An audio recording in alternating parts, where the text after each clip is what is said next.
আসসালামু আলাইকুম। Hello everyone, welcome back to my channel. আশা করছি আল্লাহর রহমতে সবাই খুব ভালো আছেন। আজকে শেয়ার করতে যাচ্ছি মাছের ডিম ভুনা করার একটা সহজ সরল রেসিপি। খুব সহজ এবং সিম্পল একটা রেসিপি, ঘরোয়া উপকরণ দিয়ে রেসিপিটা শেয়ার করতেছি। আশা করছি সবার খুব ভালো লাগবে।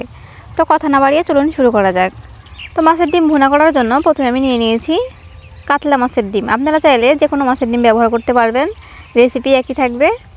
আর ঘরোয়াভাবে যেহেতু তৈরি করেছি, খুব অল্প কিছু উপকরণ দিয়ে তৈরি করেছি রেসিপিটা, আর এর টেস্ট কিন্তু মাশাআল্লাহ পারফেক্ট থাকবে।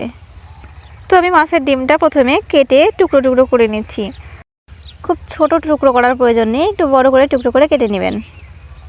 তো মাছগুলো ধুয়ে রেডি করে নেওয়ার পরে আমি চুলে একটা কড়াই বসিয়ে দিয়েছি এবং দিয়ে দিচ্ছি রান্নার তেল। আমি এখানে সয়াবিন তেল ব্যবহার করেছি, প্রয়োজন মতো তেল দিয়ে দিবেন। তো তেলটা একটু গরম হয়ে গেলে এবার আমি এখানে দিয়ে দিচ্ছি পেঁয়াজ কুচি। আমি এখানে দেশি পেঁয়াজ ব্যবহার করেছি 8 থেকে 9 পিস। তো এই পেঁয়াজটা মিডিয়াম হিটে হালকা একটু ফ্রাই করতে হবে, বেশি ফ্রাই করার প্রয়োজন নেই।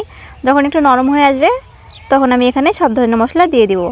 আর আমি আগেই বলেছি যেহেতু ঘরোয়াভাবে রান্না করব, এই জন্য এর মশলার উপাদান কিন্তু অনেক কম, দেখলে বুঝতেই পারবেন। আর এভাবে রান্না করলে অবশ্যই টেস্টটাও জানাবেন যে কেমন হয়েছে। এ পর্যায়ে পেঁয়াজগুলো কিন্তু হালকা একটু নরম হয়ে এসেছে, দেখতেই পাচ্ছেন। এখন আমি এখানে যোগ করব মশলা। তো প্রথমে আমি দিয়ে দিচ্ছি আদা এবং রসুন বাটা 1 চামচ, আমি একসঙ্গে বেটে নিয়েছিলাম। এবার দিয়ে দিচ্ছি স্বাদমতো লবণ, হলুদের গুঁড়ো, লাল মরিচের গুঁড়ো, জিরে গুঁড়ো, 3টে সাদা এলাচ এবং 3 টুকরো দারচিনি। এখানে বাড়তি আর কোনো মশলা দেওয়ার প্রয়োজন নেই। এবার ভালোভাবে নেড়েচেড়ে মশলাগুলো একটু পেঁয়াজের সঙ্গে মিশিয়ে নিচ্ছি। আমি আগেই বলেছি মশলাগুলো কিন্তু বেশি ফ্রাই করার প্রয়োজন নেই, হালকা একটু ফ্রাই করলেই চলবে। তো এভাবে কিছুক্ষণ ভালোভাবে নেড়েচেড়ে মশলাগুলো হালকা ফ্রাই করে নিব। আর চুলাটা কিন্তু অবশ্যই মিডিয়াম টু লো হিটে থাকবে। তো এভাবে কিছুক্ষণ ফ্রাই করার পরে এবার আমি এখানে দিয়ে দিচ্ছি সামান্য পরিমাণে পানি। পানি দিলে মশলাটা নিজে লেগে যাবে না এবং পুড়ে যাওয়ার ঘ্রাণও আসবে না। তো পানি দিয়ে আমি 2 থেকে 3 মিনিট ভালোভাবে মশলাটা সেদ্ধ করে নিব। তো পানি দেওয়ার পরে পানিটা যখন এভাবে ফুটবে তখন আমি এখানে দিয়ে দিচ্ছি আস্ত কাঁচামরিচ। আমি এখানে কাঁচামরিচ 7 থেকে 8 পিস দিয়ে দিয়েছি। কাঁচামরিচ দেওয়ার পরে এই মশলাগুলো আমি ঢাকনা দিয়ে রেখে দিব 2 থেকে 3 মিনিটের জন্য। আর চুলাটা অবশ্যই মিডিয়াম হিটে থাকবে। 3 মিনিট পরে দেখতেই পাচ্ছেন পানিটা কিন্তু ফুটতেছে। এবার মশলাগুলো আমি ভালোভাবে একটু কষিয়ে নিব। এভাবে কিছুক্ষণ কষিয়ে নেওয়ার পরে এবার আমি এখানে দিয়ে দিচ্ছি কেটে ধুয়ে রাখা মাছের ডিমগুলো। মাছের ডিম কিন্তু একবারে ভেঙেও ভুনা করা যায়, তবে সেক্ষেত্রে আমার কাছে স্বাদটা খুব একটা ভালো লাগে না, তো আমি আস্ত রেখেছি।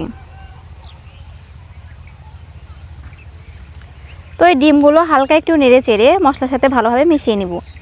বেশিক্ষণ নাড়াচাড়ার প্রয়োজন নেই। ঢাকনা সরানোর পরে দেখতেই পাচ্ছেন ডিমগুলো কিন্তু অনেক বেশি হয়ে গেছে। যদিও রান্না করার আগে কিন্তু ডিম কম দেখা যায়, রান্না করার পরে ডিমগুলোর পরিমাণটা অনেকটা বেড়ে যায়। আর অবশ্যই এটা আলতোভাবে নেড়েচেড়ে নিতে হবে, বেশি নাড়াচাড়া করা যাবে না, তাহলে কিন্তু সবগুলো ভেঙে যাবে। সো আমি আলতোভাবে নেড়েচেড়ে এবার এখানে দিয়ে দিচ্ছি পানি। আমি টোটাল 2বার পানি ব্যবহার করেছি। এবার পানি দিয়ে ডিমগুলো ভালোভাবে পানির সঙ্গে একটু নেড়েচেড়ে দিয়ে দিচ্ছি। এবার ঢাকনা দিয়ে রেখে দিব 3 থেকে 4 মিনিটের জন্য। এ পর্যায়ে দেখতেই পাচ্ছেন 4 মিনিট পরে পানিগুলো কিন্তু অনবরত ফুটতেছে। তো আবারও আমি হালকাভাবে একটু নেড়েচেড়ে নিব। দেখতেই পাচ্ছেন ডিমগুলো কিন্তু আস্ত আস্ত রয়েছে। অনেকেই বলে ডিমগুলো আস্ত রাখলে এটার টেস্ট কিন্তু ভালো আসে না, বাস্তবে কিন্তু এরকমটা নয়। আস্ত ডিমের টেস্ট কিন্তু মাশাআল্লাহ অনেক ভালো আসে। তো আমি আবারও ঢাকনা দিয়ে রেখে দিব 2 থেকে 3 মিনিটের জন্য। তো 2 থেকে 3 মিনিট পরে পানিটা এবার কিন্তু অনেকটা শুকিয়ে গেছে। আপনারা চাইলে এই পর্যায়ে নামিয়েও নিতে পারেন, কিন্তু আমি ডিমটা একেবারে ভুনা ভুনা করব, এই জন্য পানিটা একবারে পুরোপুরি শুকিয়ে নিব যতক্ষণ না এই ডিম থেকে হালকা একটু তেল ছাড়ে। তো এই পর্যায়ে দেখতেই পাচ্ছেন পানিটা কিন্তু পুরোপুরি শুকিয়ে গেছে। আমি যদি চুলাটা এখন একটু লো হিটে রাখি তাহলে কিন্তু এই ডিমটা থেকে তেল ছেড়ে দেবে। তো এই পর্যায়ে আমার রান্না কমপ্লিট হয়ে গেছে। আমি এবার বেড়ে দেখাবো। তো দেখতেই পাচ্ছেন আমার রান্না কমপ্লিট। এটার কালারটা কিন্তু মাশাআল্লাহ অনেক সুন্দর এসেছে, আর এটা খেতেও কিন্তু অনেক টেস্টি। তো আজকে এই পর্যন্তই। সবাই ভালো থাকবেন, সুস্থ থাকবেন। আল্লাহ হাফেজ। আসসালামু আলাইকুম।